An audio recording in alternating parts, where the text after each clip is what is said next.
मुद्द्यावरती निशाणा साधला। मराठा समाजाला ओबीसीतून आरक्षण द्यावं की वेगळं द्यावं यावरती काँग्रेसनं आपली भूमिका स्पष्ट करण्याची मागणी बावनकुळेंनी केली। एकीकडे ओबीसींचं आरक्षण कायम ठेवा असं म्हणतात, इकडे मात्र काँग्रेस नेते ओबीसींचं आरक्षण काढून दुसऱ्या समाजाला द्या असं म्हणतायत, अशी टीका बावनकुळेंनी केली। त्यामुळे ओबीसी समाजाचं आरक्षण काढून मराठा समाजाला द्यायचंय का, या प्रश्नावर काँग्रेसचं काय मत आहे असा सवाल बावनकुळेंनी विचारला। आपली भूमिका स्पष्ट केली पाहिजे। काँग्रेसनी सांगितलं पाहिजे की होय ओबीसीचं आरक्षण कमी करा, होय 18 पगड जातीचं आरक्षण कमी करा, या राज्यातल्या 353 जाती ज्या मागास आहेत त्यांचं आरक्षण कमी करा, हे सांगितलं पाहिजे। काँग्रेसनी कमी करणार आहे, काँग्रेसने आपली स्पष्ट भूमिका व्यक्त केली पाहिजे।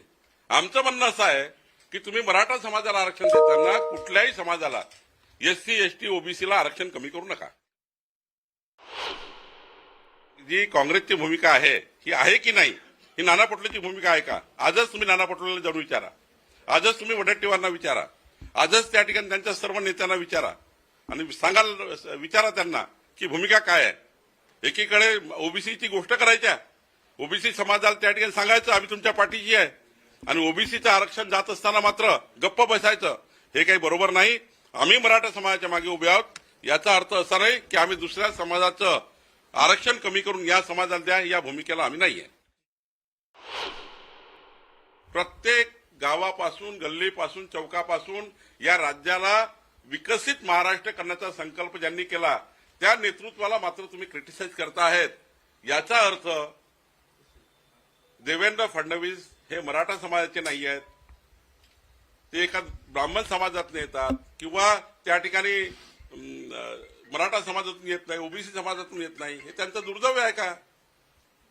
त्यांनी जन्म मराठा समाजात किंवा ओबीसी समाजात घेतला नाही, हे त्यांच्या हाती होतं का? खऱ्या अर्थाने मेरिटवर, खऱ्या अर्थाने त्यांच्या कर्तृत्वाचं या ठिकाणी कौतुक केलं पाहिजे। मराठा समाज देवेंद्र फडणवीसांच्या मागे आहे, भारतीय जनता पार्टीच्या मागे उभा आहे, पण काही लोक देवेंद्र फडणवीसजींच्या जातीला घेऊन, समाजाला घेऊन, त्यांच्या परिवाराला घेऊन या पद्धतीने या महाराष्ट्रामध्ये त्यांना गलिच्छ भाषेमध्ये बोलण्याचा प्रयत्न करतात आहे। महाराष्ट्राच्या 14 कोटी जनतेला हे मान्य नाही। आंदोलन पुढे वाढेल का, त्या बाबतीतली सरकारची नाही, मला असं वाटतं की काल जरांगे पाटील साहेबांना, काल विखे पाटील साहेबांनी भेटण्याचा प्रयत्न केला होता, परंतु उदय सामंत आणि त्यांचं गणपतीच्या उत्सवामुळे संपर्क होऊ शकला नाही, हे मी मीडियाच्या माध्यमातून ऐकलं।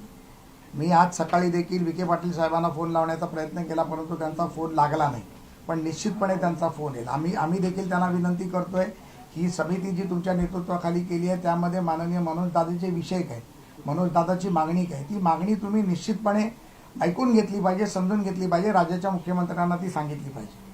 हायकोर्टाने परवानगी नाकारल्यानंतर सरकारने त्या बाबतीतली परवानगी दिली।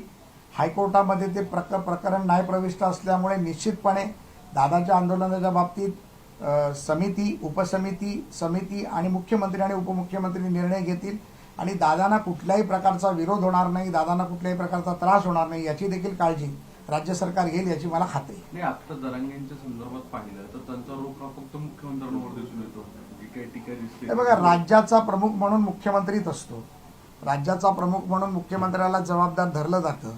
कदाचित त्या दृष्टिकोनातून ते मुख्यमंत्र्यांना जबाबदार धरत असतील, पण पुन्हा एकदा मी मनोज जरांगे पाटील साहेबांना सांगू इच्छितो की राज्याचे अनेक मुख्यमंत्री होऊन गेले, ज्यामध्ये शरद पवार साहेब मुख्यमंत्री होते, वसंतदादा पाटील मुख्यमंत्री होते, निलंगेकर पाटील मुख्यमंत्री होते, शंकरराव चव्हाण मुख्यमंत्री होते,